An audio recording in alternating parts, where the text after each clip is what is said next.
Pemberlakuan pembatasan kegiatan masyarakat di Banjarmasin, statusnya wayahini sudah berada di level 2. Pemerintah Kota Banjarmasin pun mewacanakan untuk membuka kembali sektor wisata yang tutup selawas pemberlakuan PPKM. Dampak dari penurunannya level ini, maka pemerintah kota akan membuka wadah-wadah wisata, namun sesuai dengan Imendagri, maka wadah wisata tersebut hanya dibuka 50% terlebih dahulu.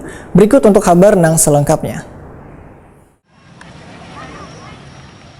Pemberlakuan pembatasan kegiatan masyarakat di Banjarmasin statusnya wayahini sudah berada di level 2. Pemerintah Kota Banjarmasin pun mewacanakan untuk membuka kembali sektor wisata yang tutup selawas pemberlakuan PPKM. Juri bicara Satgas COVID-19 Banjarmasin Dr. Mahliria di SHMH Takuni Prima TV di sela-sela pemberian vaksinasi di halaman kantor perwakilan Bank Indonesia Provinsi Kalimantan Selatan, Janamung Mangkurat Banjarmasin Tengah Baisukan Rabu 20 Oktober 2021 mendahkan dampak dari COVID-19 ini kadang hanya bisa menimbulkan penyakit tapi juga menyasar ke bidang ekonomi sehingga vaksinasi harus lebih dimaksimalkan. Dampak dari turunnya level menurut Kepala Dinas Kesehatan Banjarmasin ini, maka pemerintah kota akan membuka wadah-wadah wisata, namun sesuai dengan Imendagri maka wadah wisata tersebut hanya dibuka 50% terlebih dahulu.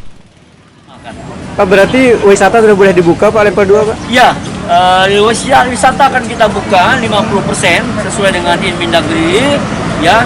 Nanti akan kita buat surat edarannya dulu dari Bapak Wali Kota, tapi berdasarkan Imendagri ya pelonggarannya salah satunya adalah membuka wisata. Sementara itu, Kepala Perwakilan Bank Indonesia Provinsi Kalimantan Selatan Aman Lison Sembiring sangat menyambut baik dengan mulai dibukanya wadah-wadah wisata di Banjarmasin karena erat kaitannya dengan perekonomian yang di dalam wadah wisata terdapat UMKM. Aman Lison Sembiring pun mengingatkan warga jangan euforia bila wadah wisata nantinya dibuka, tetapi tetap dengan penerapan protokol kesehatan yang ketat.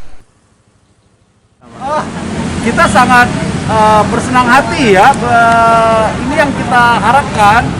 Wisata adalah salah satu sektor usaha yang bisa justru menggeliatkan ekonomi yang sangat baik karena turunannya banyak derivatifnya. Hotelnya akan hidup, oleh-oleh akan hidup, transportasi hidup dan seterusnya ya, makan restoran dan semuanya akan hidup semua. Jadi begitu sektor wisata multiplier-nya itu sangat banyak, ya sangat banyak ya untuk wisata. Jadi mudah-mudahan kita kita dukung.